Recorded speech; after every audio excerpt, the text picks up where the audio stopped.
Tuhan, Engkau mengizinkan aku sampai pada saat ini. Aku bersyukur kepadamu dan mengkhususkan segala penderitaanku untukmu, seraya memohon agar perlindunganmu tidak berhenti atas diriku. Pikiran-pikiran semacam itu dan banyak renungan religius lainnya memenuhi jiwaku saat aku merenungkan takdirku. Meskipun malam tak pernah membawa kedamaian dan pertarungan baru, bisa muncul kapan saja. Tidak ada di antara penderitaanku yang lebih pahit dan menyiksa daripada ingatan akan saudara-saudaraku, saudari-saudariku, dan rekan-rekanku. Kenangan itu menjadi siksaan terbesarku yang kucoba redam dengan keyakinan ini. Bagi Tuhan tidak ada yang mustahil, karena itu aku akan terus percaya pada pertolongannya yang abadi. Pada Januari 1812, aku menerima perintah untuk kembali ke markas di Schondorf. Dari sana, seluruh pasukan berangkat melalui wilayah Velseburg, di mana beredar kabar bahwa kami akan menuju Spanyol, berangkat melalui Baltik. Meskipun prospeknya tidak begitu baik, aku dan rekan-rekanku tetap bersemangat tinggi, menyanyikan lagu-lagu dan menari tanpa henti, terutama karena di seluruh provinsi Velseburg kami menemukan penginapan yang nyaman dan persediaan makanan yang melimpah, dengan keistimewaan berupa banyaknya anggur, sehingga semua orang dengan senang hati mengisi botol minum mereka dengan minuman itu dan mengisi kantong mereka dengan biskuit sebelum kami melanjutkan perjalanan. Selain itu, desa-desa indah di tepi sungai utama, dikelilingi kebun anggur, kebun buah, dan ladang gandum, meninggikan semangat seluruh pasukan. Kami menjaga semangat kami di tempat-tempat itu, bernyanyi dan tertawa dengan gembira, meskipun kami merasakan kampanye luar biasa yang menanti kami karena setiap prajurit menyimpan harapan akan masa depan terbaik di dalam hatinya. Video ini didukung oleh Great Courses Plus, layanan pembelajaran online terkemuka. Great Courses Plus telah menjadi dukungan yang sangat berharga bagi pekerjaan saudaraku dan pekerjaanku selama hampir 3 tahun ini. Sudah bertahun-tahun saya menggunakannya tanpa henti sejak saat itu. Ini merupakan sumber daya yang luar biasa, dan setiap kali saya perlu meninjau kembali suatu topik, terlepas dari cakupannya, kepada merekalah saya kembali. Baru-baru ini saya menyelami serangkaian pelajaran tentang fondasi peradaban Barat dan Timur. Analisis mendalam dari hampir semua pilar masyarakat kontemporer, mulai dari kota-kota pertama hingga abad ke-20. Konten yang menarik dengan ketelitian akademis, tersedia dengan langganan yang cukup terjangkau mengingat apa yang ditawarkannya. Pengetahuan yang mudah dicerna. Jujur, saya tidak berlebihan merekomendasikannya. Kunjungi The Great Courses Plus. .com/voices untuk mencoba secara gratis dan sekaligus menunjukkan dukungan Anda kepada saluran tersebut. Saya sendiri memulai dengan masa percobaan dan tidak pernah berhenti menggunakannya. Terima kasih. Rute kemudian mengarah ke Frankfurt an der Oder, di mana kami berhenti sejenak. Di sana kami menginap selama 3 hari, dan pada saat itu kami sudah terpaksa menerima makanan berkualitas buruk dan roti yang dijatah. Bahkan pada hari-hari bertugas sebagai penjaga, kami tetap menjalani pelatihan. Ketika Jenderal Hugo mencoba mengingatkan Yang Mulia Pangeran Mahkota untuk menangguhkan latihan dengan alasan hari libur. Namun, sang pangeran membalas, "Aku akan memberimu kebaikan, Jenderal, dan tidak akan menahanmu. Apakah kau pikir aku tidak tahu tanggal hari ini?" Pada hari Corpus Christi, kami berbaris menuju kota Thorn. Di sana, untuk pertama kalinya, kami menyaksikan semua resimen berkumpul. Gerbang-gerbang penuh sesak, dan pasukan harus bergerak maju di jalanan dengan kerumunan yang padat. Meski begitu, kami berhasil mendapatkan penginapan, tetapi terpaksa menyiapkan makanan sendiri dengan perbekalan yang disediakan, daging dan roti. Daging itu berasal dari lubang es asin. Ada desas-desus bahwa daging itu disimpan sejak perang tahun 1807. Penampilannya mendukung cerita itu, kebiruan dan gelap seasin ikan haring. Setiap hari, kelangkaan semakin parah dan tidak ada harapan untuk roti. Kolonel kami pernah memperingatkan, kami hanya akan mendapat roti setelah melewati perbatasan musuh. Pada 25 Juni, tentara menyeberangi jembatan. Kami percaya bahwa di tanah Rusia cukup dengan merampok, tetapi segera kami sadar itu salah. Kota-kota sudah kosong sebelum kedatangan kami. Begitu pula semua desa. Sesekali babi muncul berlarian dan dibantai dengan pentungan, tusukan pedang, dan bayonet. Terkadang aku berhasil merebut sepotong, tetapi kunyah dan telan mentah-mentah. Kelaparan tidak memberiku waktu untuk memasak. Pada malam ketiga, kami berhenti di lapangan yang berubah menjadi kubangan akibat hujan tak henti-henti. Kami diperintahkan untuk berkemah dan menyalakan api unggun. Meski tidak ada desa atau pohon di sekitar, mudah membayangkan betapa lesunya keadaan semua orang. Apalagi yang tersisa? Yang tersisa hanyalah menumpuk senapan berbentuk piramida dan bergerak untuk menghindari kedinginan. Sementara itu, mereka menemukan gudang bawah tanah penuh dengan minuman keras. Aku masuk, mengisi kantin minumku, dan kembali ke tempat perlindungan, di mana aku meminumnya langsung tanpa sepotong roti pun. Maka ketika jam menunjukkan tengah hari, aku menyadari bahwa bahwa separuh dari pasukan telah tertinggal di jalan dan beberapa tewas tenggelam di rawa. Aguardiente menjadi penghibur, tetapi banyak yang meminumnya hingga tetes terakhir. Akhirnya mati rasa dan membeku oleh kelembapan serta hawa dingin yang menusuk. Cuaca saat itu tenang, tetapi untuk mendapatkan air untuk melepas dahaga dan menyiapkan makanan, kami menggali sumur di rawa-rawa sedalam sekitar 1 meter di mana air terkumpul. Namun cairan itu hangat dan berwarna coklat kemerahan, penuh dengan cacing-cacing kecil merah, memaksa kami untuk menyaringnya dengan kain dan menghisapnya dengan bibir. Itu, tanpa diragukan lagi, siksaan bagi siapapun, terutama bagi kami yang hidup dalam kondisi yang sangat memprihatinkan. Perjalanan terus berlanjut tanpa istirahat, siang dan malam. Satu demi satu, prajurit jatuh setengah mati ke tanah. Sebagian besar menyerah beberapa jam kemudian, namun beberapa tewas seketika. Dahaga adalah siksaan terbesar, karena di sebagian besar wilayah tidak ada air minum, memaksa para prajurit minum dari lembah-lembah tempat kuda dan tentara mati tergeletak. Pada tanggal 16 Agustus, kami mendekati kota Smolensk. Saat itu, kompiku tinggal 25 orang saja. Pada dini hari tanggal 17 Agustus, semua resimen menerima perintah untuk maju dan berbaris dalam formasi menuju garis pertahanan Rusia. Di sana, setiap unit, tanpa terkecuali, dihujani tembakan musuh berulang kali dan pasukan kami mencoba menyerang. Tetapi di hadapan superioritas jumlah pasukan Rusia, kami terpaksa mundur terus-menerus pada hari itu karena artileri berat mereka menguasai dataran tinggi dan mampu menjangkau segalanya. Ketika malam tiba, akhirnya kami memantapkan posisi kami di bukit-bukit yang menguasai kota dan pertempuran berhenti. Malam itu harapan untuk hari berikutnya bercampur dengan tidur yang gelisah di mana mayat tak terhitung dari manusia dan kuda yang mati muncul kembali dalam penglihatan seperti alam semesta jiwa yang menunggu penghakiman terakhir. Saat fajar menyingsing, kami bergerak maju ke kota. Kami menyeberangi sungai di hilir pusat kota, menyerbu pinggiran kota di utara, membakarnya dan mengubahnya menjadi abu. Stauble, dokter dari peleton saya, kehilangan lengannya setelah terkena tembakan saat menyeberangi sungai kecil dan meninggal beberapa menit kemudian. Saya kehilangan kemampuan untuk mengikuti rekan-rekan saya dan dengan demikian tidak pernah tahu bagaimana masing-masing menemui akhirnya atau menghilang. Semua menyerang musuh dalam kegilaan, memukul dan menembak tanpa kendali dan tidak ada yang bisa membedakan apakah mereka berada di garis depan, tengah atau belakang formasi. Pada tanggal 19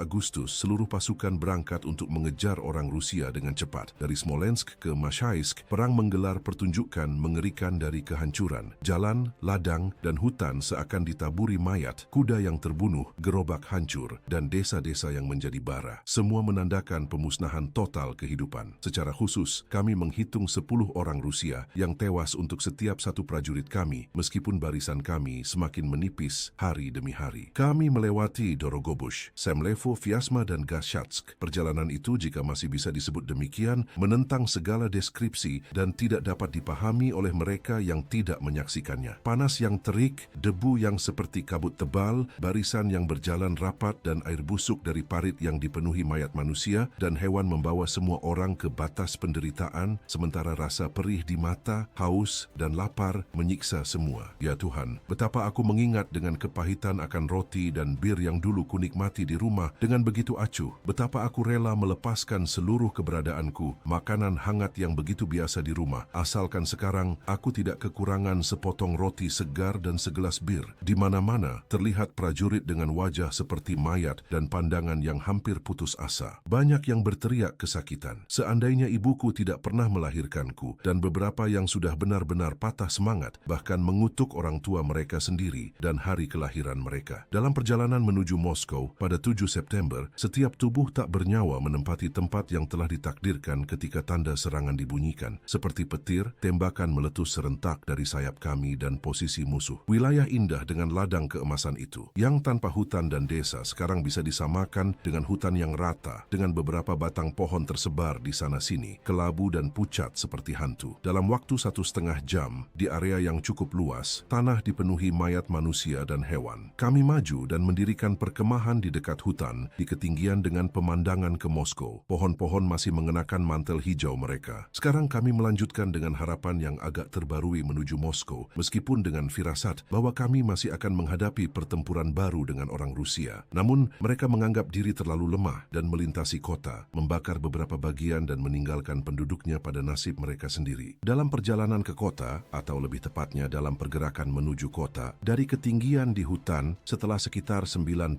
menit perjalanan, kami melihat metropolis besar yang terbentang di bawah kami. Tirai api, asap merah, dan salib emas megah dari menara gereja berkilauan, berkelap-kelip, dan seolah naik ke arah kami. Kota suci itu mengingatkan pada deskripsi Yerusalem yang membuat juru selamat kita menangis, bahkan dalam kemiripannya dengan kehancuran dan kengerian yang dinubuatkan dalam Injil. Setelah beberapa jam berjalan, kami melewati sekitar istana Kremlin. Di Moskow, setiap prajurit yang kini berubah menjadi warga sipil bisa membeli persediaan dari pedagang, pemilik penginapan, dan tukang roti. Mereka yang tidak menemukan apapun masih memiliki opsi untuk membeli, meski sayuran sudah mulai langka di ladang. Cuaca tetap sejuk, memungkinkan tidur dengan cukup hangat hanya dengan mengenakan mantel di malam hari. Setelah 4 minggu menjadi warga Moskow, kami kembali kehilangan hak-hak sipil kami. Napoleon menolak perjanjian damai yang ditawarkan kepadanya, dan pasukan yang telah bergerak sekitar 30 jam ke depan terpaksa mundur karena mendekatnya pasukan Rusia yang ditempatkan di Moldavia. Saat itu, tanggal 17 Oktober, Napoleon memeriksa pasukan dan mengumumkan keberangkatan untuk keesokan harinya pada 16 Oktober saat fajar menyingsing pukul 3 pagi dengan peringatan bahwa siapapun yang terlambat bahkan 1 jam akan tertangkap oleh musuh. Seluruh bir, minuman keras dan sejenisnya ditinggalkan dan apapun yang masih utuh diperintahkan untuk dibakar. Napoleon sendiri memerintahkan Kremlin untuk dibom dan dihancurkan. Kemudian semua bersiap dan musuh menyerang kami. Pertempuran segera dimenangkan oleh Rusia dan kekacauan yang tak teratur pun terjadi. Pasukan mundur menuju Haluga, dikejar dan dikepung oleh pasukan Kazak. Mereka yang tidak memiliki kekuatan untuk membawa senjata mereka atau momen istirahat X ditinggalkan dan semua tampak seperti sekawanan nomaden. Pertempuran, teriakan, tembakan senjata berat dan ringan, kelaparan, kehausan, dan segala macam penderitaan hanya memperbesar kekacauan tanpa akhir. Bahkan kutu dalam jumlah yang tak terhitung seolah berlomba merajalela menginfeksi perwira dan prajurit dalam ribuan. Pada masa itulah salju pertama turun menyelimuti tanah dengan warna putih. Dingin datang tiba-tiba dan kasus-kasus radang dingin semakin menambah jumlah korban. Mustahil berjalan 50